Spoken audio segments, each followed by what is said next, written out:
West Denver. Sleep deprived and heavily caffeinated. All right, let's do this then. This is the Jeff and Bill Show. I don't agree with that. They don't always agree, but hey, at least they have coffee. Coffee. And each other. I love you, man. God help us. I want to bless him. We need all the help we can get. Now here's Jeff Hunt and Bill Thorpe.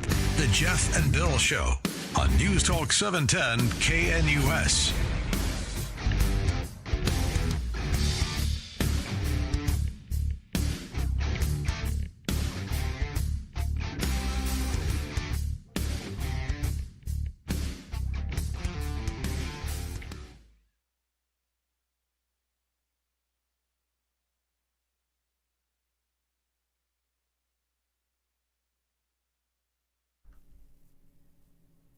I'm sorry, is that Jimmy Kimmel singing the blues this morning? Ha ha! Bye, Jimmy. You tuned into the Jeff and Bill Show, News Talk 710 KNUS. I'm your co-host, Jeff Hunt, along with Bill Thorpe, bringing you the freshest insights, hottest takes from the right, left, and center.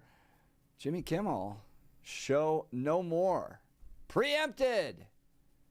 After some comments he made about Charlie Kirk. We're going to be talking about this hour. No more. We don't know yet if it's personally canceled. I'm just saying, based on the conversation, we should be accurate that he's been indefinitely suspended. They could be the out ramp. They could bring him back. We have not got confirmation, unless you have something that I don't have this morning, and I'm open to that he has been officially canceled. Well, I mean, I don't think he has a show.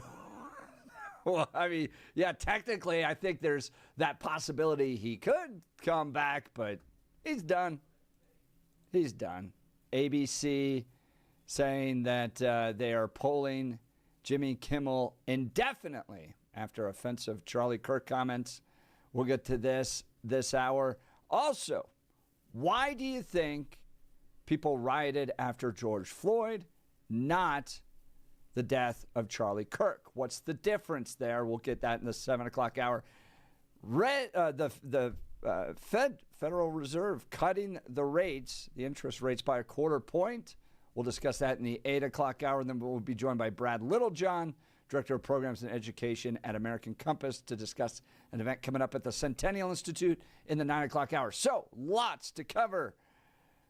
Jimmy Kimmel, though, we're going to kick it off with that. Feel free to join the conversation, 303-696-1971, or text us on the Dan Caplis Law Text line at 720-819-5115. Now it's time for News and Comment with Blake Olson. Blake Olson. Blake Olson, News and Comment. Good morning. Thursday, 47 and clear in Denver, expecting a high of 73 today. This portion of the news sponsored by Pastor Camp Heating and Air Conditioning at 303-777-1234 to learn more about special savings opportunities on Lennox equipment. Our top story, police say 64-year-old David Gilroy, arrested for setting fire to a Charlie Kirk memorial in Loveland, has a history of politically motivated confrontations. Gilroy previously harassed women over Trump-Pence signs over 4 years ago before allegedly injuring one by slamming a car door. He was booked Saturday on arson and resisting arrest after the Kirk tribute was destroyed, though another suspect is still sought for damaging a car at the scene. A new memorial with flags and flowers has since replaced the vandalized display. CSU will enforce game day security rules today for 2 Charlie Kirk memorial events. Turning Point USA is hosting a vigil at Canvas Stadium, followed by a free speech forum in the Laurie Student Center ballroom. CSU says it's not endorsing the events, of course, but must uphold the First Amendment. Clear bag security screening and a heightened police presence will be in place, with costs shared by the student groups and CSU. firearms remain banned on campus under state law. FCC Chairman Brendan Carr had reportedly threatened action against ABC after Jimmy Kimmel joked that the Charlie Kirk assassin was MAGA. ABC's Jimmy Kimmel Live was then suspended indefinitely Wednesday because of the comment. DJT celebrating ABC pulling the Kimmel show off the air. He congratulated the network for finally having the courage to do what had to be done, and here's Kimmel that night. We hit some new lows over the weekend with the MAGA gang desperately trying to characterize this kid who murdered Charlie Kirk as anything other than one of them and doing everything they can to score political points from it. In between the finger pointing, there was grieving. On Friday, the White House flew the flags at half-staff, which got some criticism. But on a human level, you can see how hard the president is taking this. And then he had a joke about Trump talking about the ballroom being built. It was just poor taste. Here's what the former comedian, by the way, just to jog your memory, here's what he said about Tucker Carlson after he was fired from Fox a few years ago. Fox News has severed bow ties with Tucker Carlson. After all these years, they are parting ways, which means he was fired. I mean, that's really what parting ways means. Tucker couldn't be reached for comment. He's already on a plane to Moscow to meet with his manager. But what a shock. I mean, what an absolutely delightful shock this is. Now Tucker can spend more time at home tanning his testicles and touching himself to that sexy green M&M. Sadly, he's... Okay, so anyway, we'll see what happens with Kimmel, and Jeff and Billy are about to talk about that this hour. This is what happens in this business. This is part of what comes with it. The day they shut down the Jeff and Bill show, which could be at any moment, whoever knows, the progressives will celebrate and laugh and go, ha, ha, ha, look, Jeff's unemployed. Mm-hmm. And now that Jimmy Kimmel's out, or when Kyle Clark is finally done, conservatives will go celebrated it as well. Yeah, part of the business. Exactly. No one's watching that garbage. I mean, this was Matt Taibbi last night on it. He's famous from the Twitter files, wrote for Rolling Stone. He writes, Kimmel was one of the most vicious and unredeeming late-night acts, continually hitting new lows during the pandemic, in particular with the aforementioned anti-vax Barbie and his rest in peace Wheezy monologues, sure to go down as cultural anti-landmarks. Virtually everything he said in the Trump era was DNC messaging, with a punchline putting him on course to spend the afterlife doing laps in media hell with Keith Olbermann. Yes, exactly. Exactly. That is perfect. Well written. Oh, man. It's so true. That was well written by Matt, no doubt.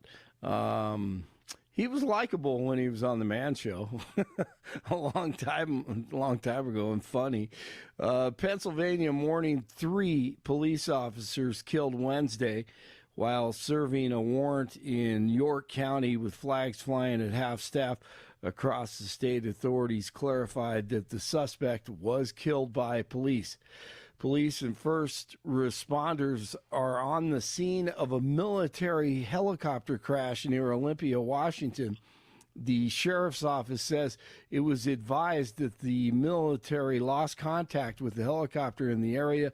Como TV reports rescue efforts were being stalled by a fire at the scene early this morning. It's not clear how many people were on board the helicopter or whether anyone was injured. DJT with Prime Minister Starmer this morning on his second day in the UK, 47 last night. It's a singular privilege to be the first American president welcomed here.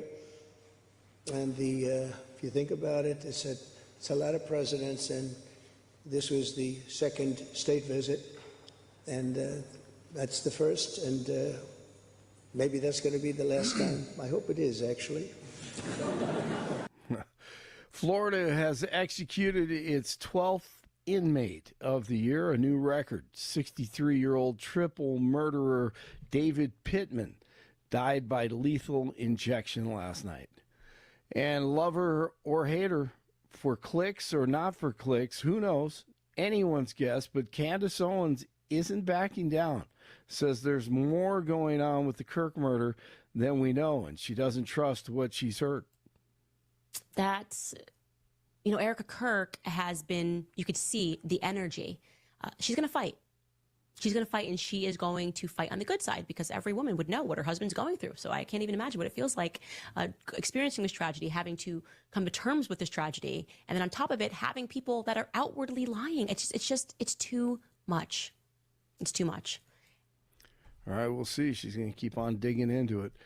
The Commanders will return to D.C. after the City Council approved the RFK Stadium project Wednesday. The new stadium will be built on the site of the original RFK Stadium, where the team played from 61 to 96, with a target completion date of 2030. Dolphins and Bills tonight, and the Broncos continue to prep for the Chargers on Sunday. 46 in Parker, 45 in Englewood, 47 in Denver. Jeff and Billy, they have just kicked off Thursday, and they continue. Blake Olson, News Talk 710 KNUS. Very pleasant September weather for Denver in the Front Range today, tomorrow, and as we head on into the weekend. Temperatures will be 70s today and sunny, 75 to 80 and sunny on Friday. Will be around the lower to mid-80s for the weekend. The weekend might bring one or two isolated thunderstorms. Weather's a service of L&L Heating and Air Conditioning. For quick, trustworthy, and dependable service, call L&L Heating and Air Conditioning at 720-851-1691. Visit them online at bestdenverhvac.com. You'll be comfortable with L&L. Meteorologist Don Day in the 710 KNUS Weather Center.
All right, Jimmy Kimmel, as Blake said earlier this week, said we hit some new lows over the weekend with the MAGA gang trying to characterize this kid who killed Charlie Kirk as anything other than one of them.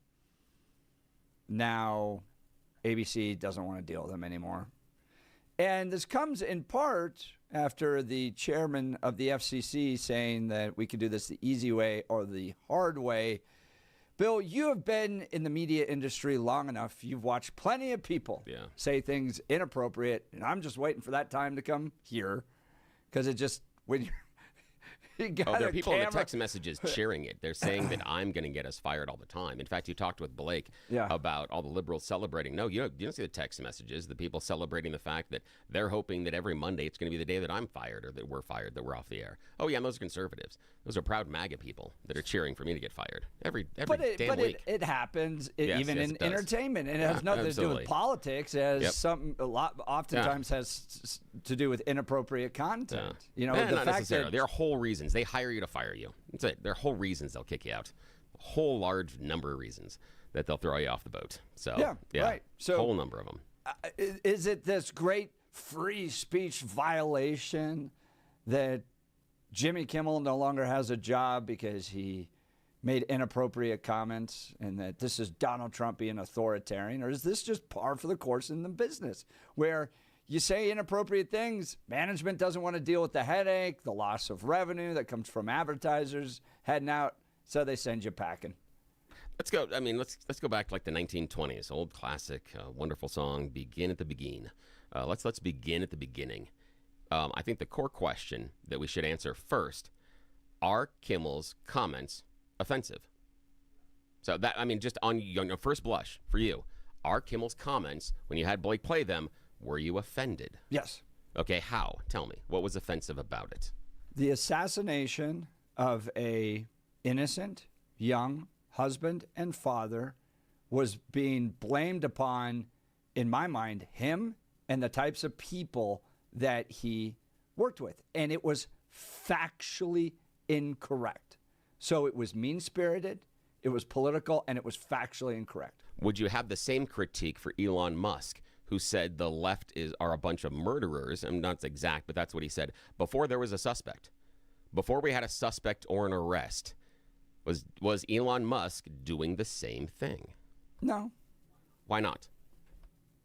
Well, in part, are you talking about whether or not Elon Musk would deserve to be fired? No. I'm saying no. That's not what. That's not. You're no. talking about Wait, whether Jeff, or not the stop. comments Please stop. themselves, Please right? stop. Yeah, Okay. the comments. I'm asking if what Kimmel said was offensive based on what you lined out. Is what Elon said also offensive? No. Why not? Because they're not the same thing. Why are they not? Aren't they both talking about politics and blaming his side and saying he was responsible? No. They're not? No. Aren't they? No, wait, hang on a sec. You said that Kimmel was pointing to one side and Elon Musk is also pointing to a side. No. Elon Musk actually calls the other side murderers. No. Okay. So tell me what the difference is. What Jimmy Kimmel did was essentially victim blame. How? By saying that these were the people that did it. Here, I'll read the quote. Let me see if I can pull it up here again. Okay. Because again, victim we blame hit means some new lows over the weekend with the MAGA gang trying to characterize this kid who killed Charlie Kirk as anything other than one of them. That this was part of Charlie Kirk's world. He insinuated that Charlie Kirk, one of his own people, did this to him. So, yeah, no, in my mind, it's on the same of no, that's not victim blaming. Sure. He doesn't at all say that Charlie Kirk brought this upon himself. What he's saying in that quote is, look how quickly one side is rushing out to blame the other. He turns around and says, when it's actually one of them. That is the core message contained inside there. He doesn't say anything about the fact that Charlie Kirk deserved to die. Doesn't say anything about the fact that he brought it on himself. He doesn't celebrate gun violence and say, ha ha, isn't it great that finally they have one of their own killed? He doesn't say any of that. He also expressed on social media condolences to the Kirk family before that monologue earlier in the day. So he hasn't been this callous asshat. And what I'm looking at is why in these comments are these determined to be offensive? What I see is him being quick to blame, trying to turn around and say, no, it's you guys, it's someone on your side, when everything that came out from the right was, this is a crazy leftist, before we even had a suspect. Both Elon Musk and Donald Trump said it was liberals. Yet, somehow when Kimmel says it's conservative, now that becomes offensive? Help me understand this. And I would love to hear from the phone calls. 303-696-1971. 303-696-1971. Please help me understand how this comment is offensive. That's what I'm really curious about, is where's the offense contained inside there, so much so that the show should be suspended. He can be wrong, he can be stupid, he can be unfunny, he can be caustic. Sure. But it's is it offensive? But why do you think he was suspended based entirely on just this one comment? Why wouldn't it be the entirety of things? His comments about Wheezy, for instance, with regards to COVID. He's been unfunny for a long time. This was finally the straw, and that's the reason we have that comment. The straw that broke the camel's back. It doesn't need to be this big, major, offensive thing. People are just tired of it. But aren't you now just piling on the idea that first it was this comment that it was so offensive he had to be suspended, and now you're saying, well, he needed to be suspended not just because of this comment, but because of all the others. That's what I read. That's literally what I read at the very beginning of this show from Matt Taibbi. Kimmel was the most vicious and unredeeming of the late night acts, continually hitting new lows during the pandemic, in particular with the aforementioned anti-vax Barbie and his rest in peace Wheezy monologue. But again, virtually unfunny. everything he said in the Trump era was a DNC messaging with the punchline, putting him on course to spend the afterlife doing laps in media hell with Keith Olbermann. The one thing that's not outlined in that paragraph, and maybe we can go back and review it, and I'm going to go talk to the phones here in a sec, is the offensive part. Unfunny, yeah. All the other stuff that I outlined, sure. But show me the offensive part. That's what I'm curious about, because that's the reason, that's the core reason he was supposedly pulled off the air, because it was so offensive. Show me the offensive remark or behavior. You keep please. asking, show me the offensive, I'll read it to you. And if it's not self-evident, then I don't think the problem's on us to try to convince you it's offensive. I just don't think you see watching somebody assassinated for everybody to see out in public and then blaming the same people that were there to celebrate and honor and have lost an icon, falsely accusing and blaming them for the death. That whole thing is offensive. But this is what he writes. We hit some new lows over the weekend with the MAGA gang trying to characterize this kid who killed Charlie Kirk as anything other than one of them. So what I'm hearing from you is it's the fact that he's blaming the side. Correct? Yeah, right. Okay, so why is it okay for conservatives to blame liberals, but not for a liberal to blame conservatives? Why is there a different standard to the two? Okay, so one's factually incorrect, right? Can we just start there? Here's the thing. Because we dealt with this on Monday, this weird Groyper thing that ended up being completely false. Actually, no, not completely false. Completely false. No, not completely 100% false. completely he's not, false. And he's not a dyed-in-the-wool liberal. That's it. That's as well, too. That's what his friends say. He's not a dyed-in-the-wool liberal. It's not it. He's not this radical leftist that has been institutionalized or indoctrinated by the education system or all the crazy liberals that are obviously holing up in Utah. That's not been proven. It's not been proven that he's a crazy liberal, and he is closer to the Groyper community than he is to the crazy leftists, just based on what he's been doing and what he was involved in. Yes. Bill, what is the evidence of that? His statements from his friends. The fact that he didn't have any other political statements, the idea that he was a Second Amendment supporter according to friends and family, the idea that, that he grew up as a Republican, the idea that he also went hunting and fishing, and his own friends that hung out with him said that he wasn't that political and didn't describe him as a liberal, nor do they necessarily describe him as a conservative. They said he's an average guy. He supported gay and LGBTQ rights, but he's a strong Second Amendment supporter. He liked to go hunting. He liked to go fishing. He liked the rural life inside of Utah. He was an average Utah guy. That's how his friends described him. They didn't know anything about the politics. In fact, the Discord channels and stuff where the text messages come from is not a political chat. It's a whole bunch of other things, and all sorts of different political ideas were shared inside that Discord chat. Guess who didn't share any crazy liberal ideas? The shooter. Didn't share any crazy liberal ideas in there other than the fact that he hated Charlie Kirk. That's it. That's it. You don't have him talking about any of the crazy liberal ideas. So he's not. But the idea is... It is mind-shocking to me how you guys are trying to crawl out of this. What do you mean, you guys? Yes, I'm talking about you. Good. Great. Because Monday, it was this bizarre Groypers, look at the statement that he wrote on the bullets type of baloney, and his own words. Hold on Stop here. interrupting me. No. You said this type of baloney. You were using the fascist thing to call him Antifa. Stop it. You were using what he wrote on the bullets as well. Stop it. And you're interrupting me. Yes, I am. His own words in that text message thread was, I used that as a giant meme. He didn't mean it. It was an effort to just throw people off with regards to that particular statement that you said on this show showed him to be a Groyper. Yes. Yeah. And it seems that and some of the mean things were incorrect. Fact, That's well, fine. Because he's a hunter. Bill, you have the FBI, you have his own parents saying that he had been compromised by a leftist.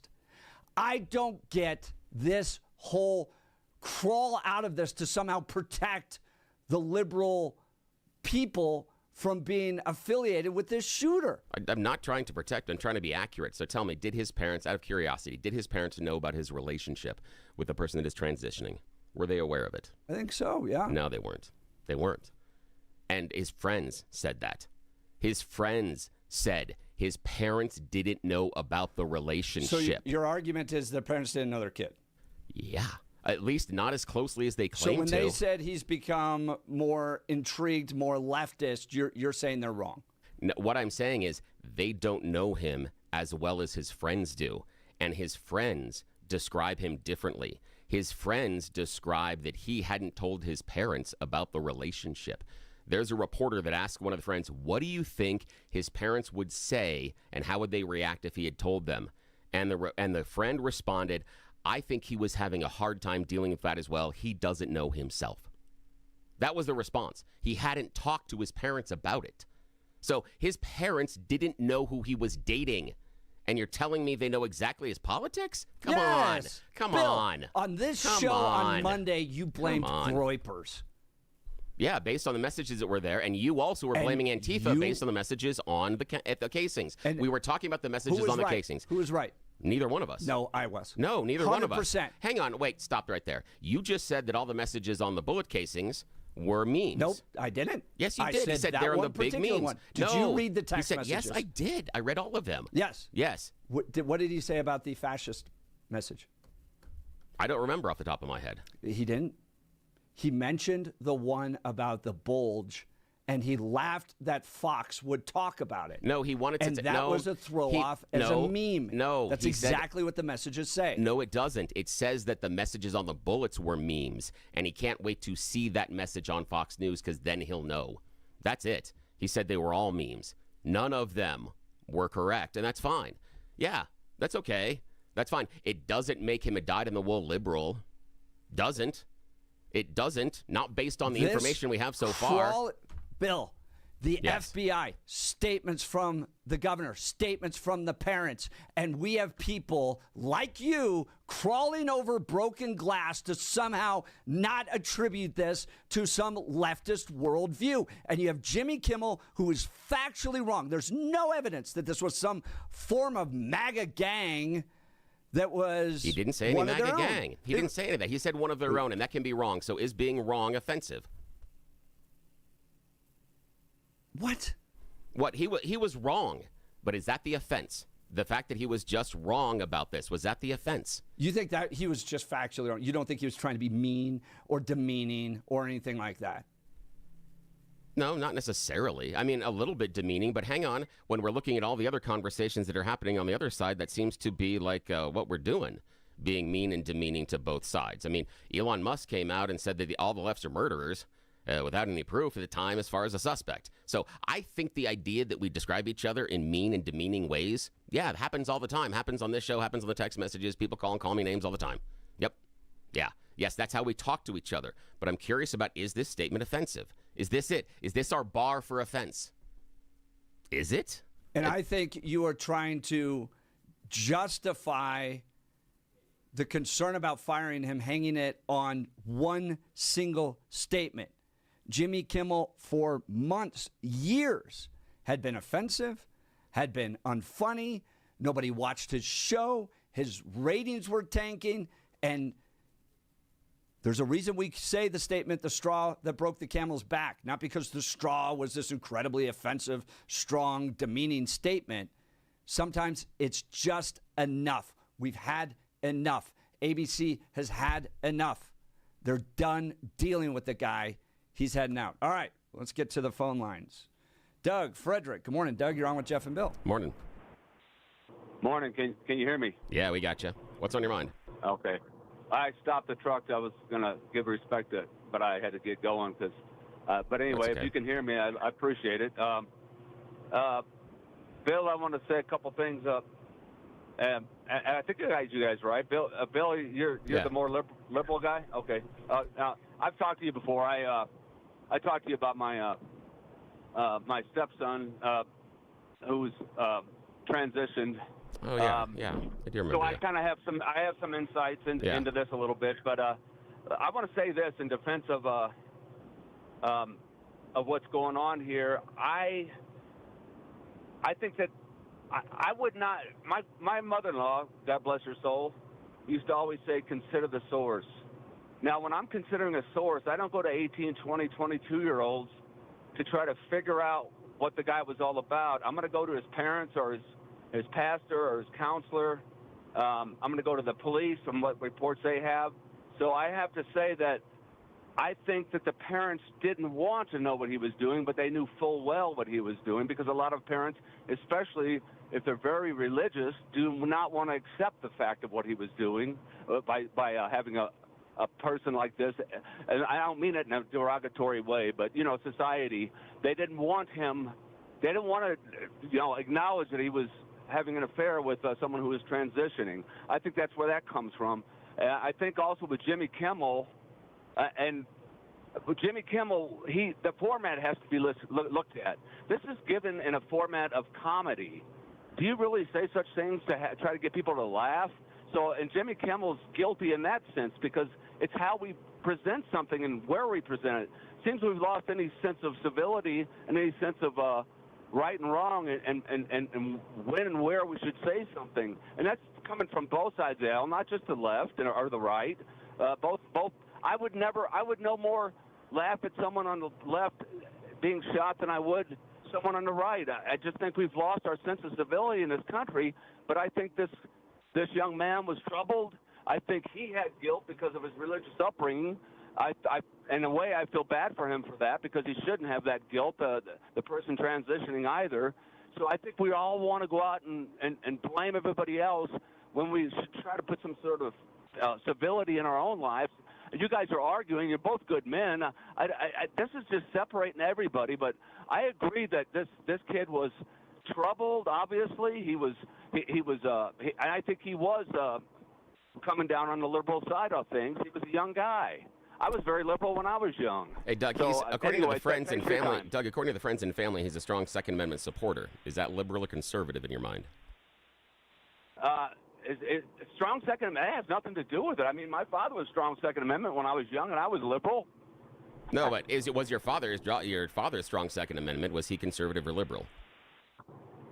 Oh, my father was very conservative. Okay, and I'm saying that the shooter was strong Second Amendment supporter. That's where I'm going with this.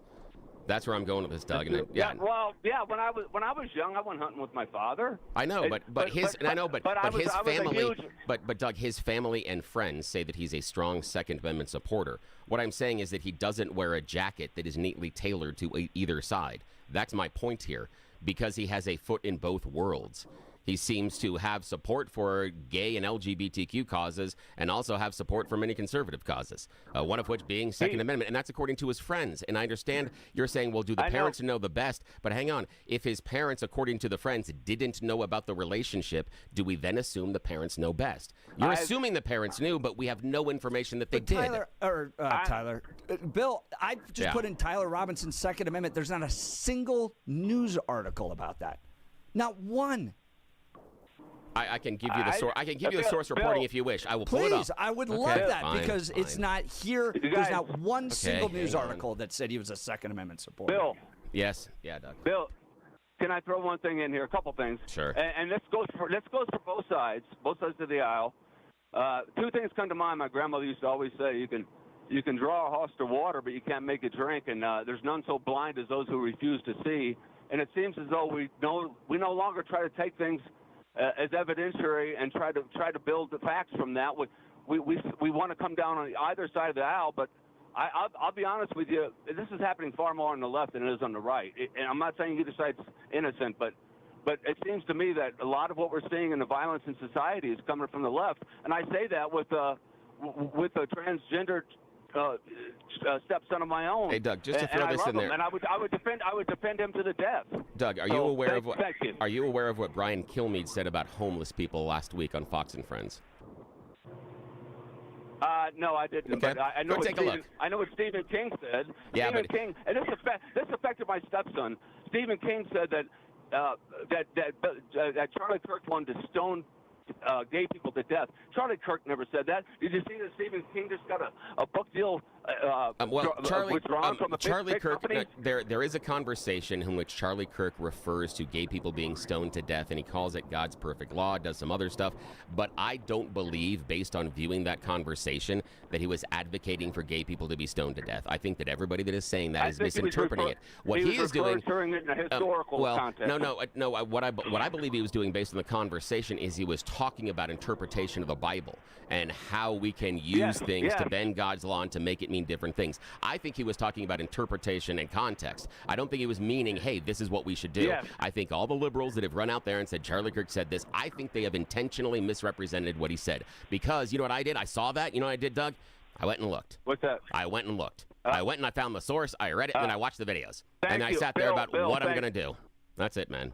Bill, thank you, because that's my whole point here. We need to do our own research, and not enough people are doing that. If you research fascist, the word fascist, fascism was brought about by a philosophical thinker back in the early 20th century by the name of Giovanni Gentili, and he was a leftist, and they believed that you should give yourself up to the state. They were not right-wing at all. And if you look that up and you read about that and you really dive into it, there's another guy named Stephen Hicks, who's a great professor, a couple doctorate degrees. He talks about this.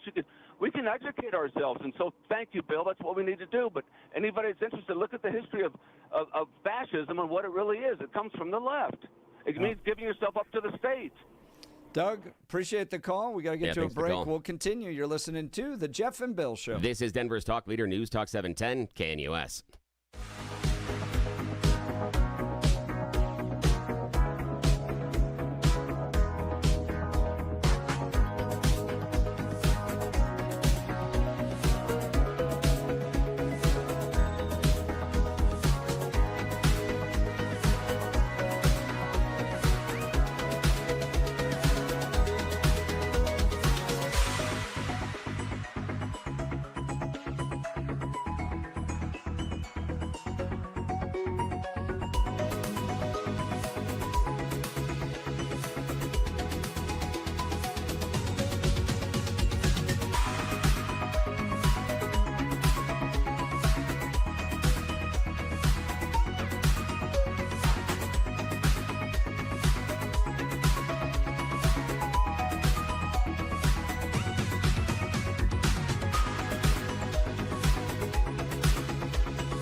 Welcome back to the Jeff and Bill Show. Kicking it off this hour. Already spicy. Jimmy Kimmel show has been postponed indefinitely as a result of comments that he said.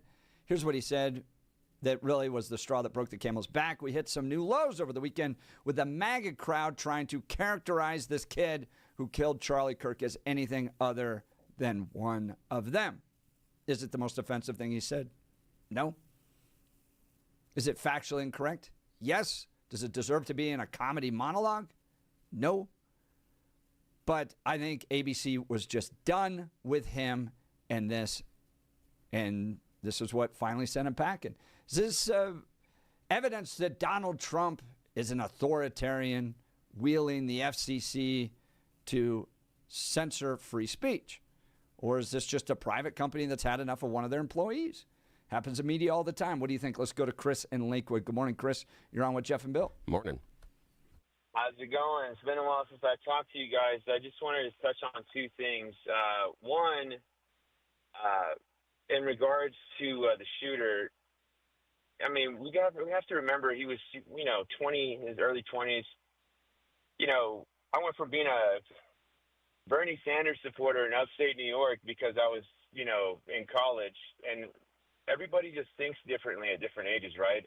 From being a business owner to being slapped in the face with reality, right? And ideas shift, and it just sounds like people are trying to pin it on the left or the right. And I think he was just confused. I mean, he was having the relationship he was having, so there's a testament to that, regardless if his family was religious or not. The second thing I want to touch on is this whole Jimmy Kimmel thing. He worked for a private company that he did not own, and he said something that a lot of people didn't like. And I'm seeing on X a lot of people decrying, oh, there was so much for the First Amendment. It's like, no, you can say whatever you want, but there are some things that if you say, you will lose your job. And this has got to be the most publicized assassination of our time, short of JFK and MLK, regardless of the status, right? I mean, he wasn't whatever, but, give the credit where it's due. He amassed a $31 million company as a college dropout. That's the American dream. I mean, whether it was on the right or not, I didn't like his position on Israel, we won't go down there, but, I didn't actually like him at all, to be honest with you. Now, Chris, I've got a question. Now, you were talking about the idea that, yes, ABC is a private company. They can do what they want. But yesterday, during a conversation with Benny Johnson, FCC Chairman Brendan Carr said these companies can find ways to take action on Kimmel, or there's going to be some additional work for the FCC to do. He said, we can do this either the easy way or the hard way. Is that the government, in your mind, threatening ABC to take action on Kimmel? What's your interpretation of that statement? Yeah, possibly, but does it matter? Does it matter? Inside the conversation, he said ABC could possibly lose its license over this. He said that in the same conversation. Oh yeah, that sounds like some mafia tactics, strong arm type stuff. I'm gonna say this: that's what it is in business. But he's the government, though. But he's the government. Yeah. He's the chairman of the FCC. Isn't that then the government coming in and telling the company who they can and can't employ? Aren't they then controlling the speech? Well, he was. I get what you're saying. Yeah. And he was basically implying, hey, you do something or we do something. And what I am saying is, in private business, I mean, you have to be responsible for all employees, to include what they say. And it's a family-owned company. It's not a good look. Not a good look at all. So, well, and Chris, to that point, ABC could have gone, you telling us what to do?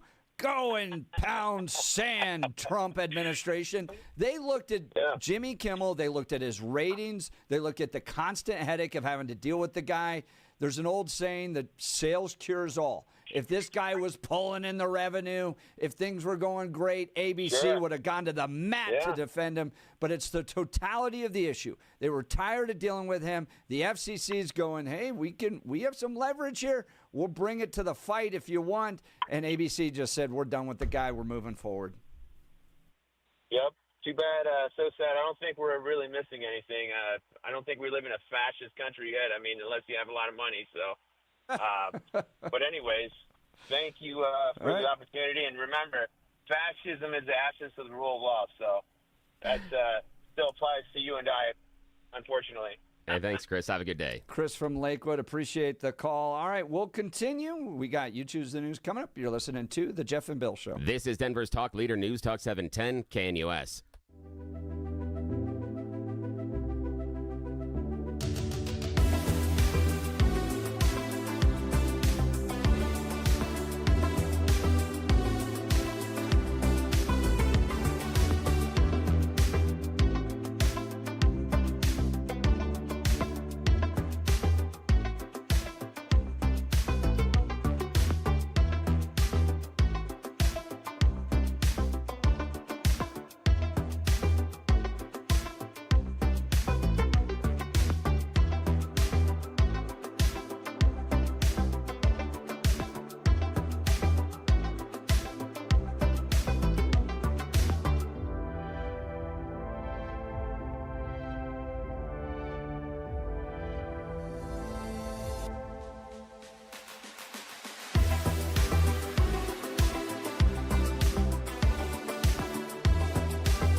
Jeff and Bill Show. We've got a lot to continue to talk about, and we will take that into the next hour. Was the canceling of Jimmy Kimmel cancel culture? Was it Donald Trump acting like an authoritarian? Was it Jimmy Kimmel just finally getting his just desserts? He's been unfunny for a long time. He's made rude comments. He was factually inaccurate, blaming the same community that was mourning the loss of somebody that they loved for the actual death. It was inappropriate, and this was finally ABC having enough. We'll get into that. And but I'm now, trying not to interrupt Jeff as much. Yeah. I'm sorry. I did interrupt you. And we got heated in the first one, and I apologize for that. But that was good. It was fun, though. Yeah, it is. Yeah. And I did touch on some nerves, and I'm sorry. That was a little too much. Sometimes I'm a bit much, and I apologize for that. And I will try not to interrupt you as much next hour. My friend will talk to Don as well. I appreciate you saying that, but I'm not. I'm okay. We're okay. All right. Yeah, you're a big boy. We know how this works. But I just want publicly. I think you were owed that publicly because I did. That was thinking about it. That was too much. I went too far, and I apologize publicly to you. Yeah, I will try to be better next hour. You're fine. You and know, I apologize. You know me, and so I have no idea what's going to happen next hour. So let's see what happens. And that was funny though, because it was like, yeah, you're driving. And then I'm going, on Monday, you said, like, I was going back to receipts. So yeah, it was great. That was fantastic. All right. Let's do the silly stuff. Yeah. All righty. Here we go. Ladies and gentlemen, boys and girls, it's time for America's favorite fake radio news game show. You choose the news. Yeah, you know how this works. Scouring interwebs for mere moments this morning, I found some really silly headlines. And then gave them some even more really silly stories, gave them even more ridiculous headlines so we can play this fake radio news game show.